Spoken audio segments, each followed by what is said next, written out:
ቦርዱ በምርጫው ዕለት ችግር አጋጥሞኛል ብሎ ሪፖርት ያቀረበ ፓርቲ እንደሌለ አስታወቀ።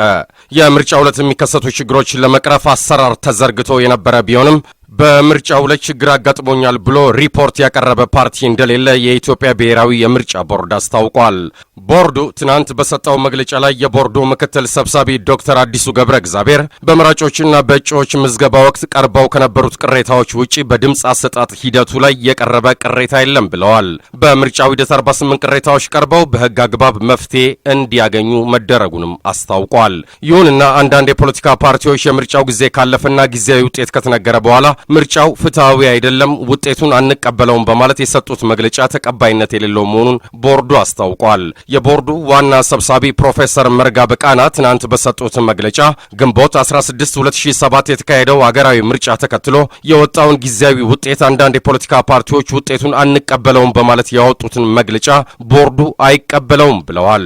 የፖለቲካ ፓርቲዎቹ ውጤት አንቀበልም፣ ድምፅ ተጭበርብሯልና ኮሮጆ ተሰርቋል በማለት የሚሰጡት መግለጫም ተቀባይነት የለውም ነው ያሉት። የፖለቲካ ፓርቲዎቹ የምርጫ ውጤቱን አንቀበልም በማለት የሰጡት መግለጫ ከ250 ሺህ በላይ የምርጫ አስፈጻሚዎችን ስራን መናቅ ነው ብለዋል ፕሮፌሰር መርጋ።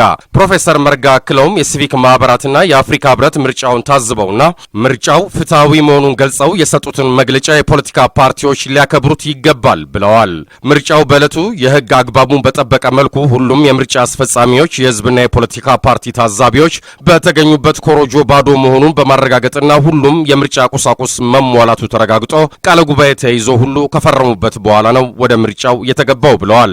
ምሽት 12 ሰዓት ሆኖ የድምፅ መስጠቱ ሂደት ሲጠናቀቅም በህግ አግባብ መሰረት የተቀመጡ 10 መስፈርቶች መሟላታቸውን አረጋግጠው ከፈረሙ በኋላ ቆጠራ ተካሂዶ ነው ውጤቱ በየምርጫ ጣቢያዎቹ ይፋ የተደረገው ብለዋል።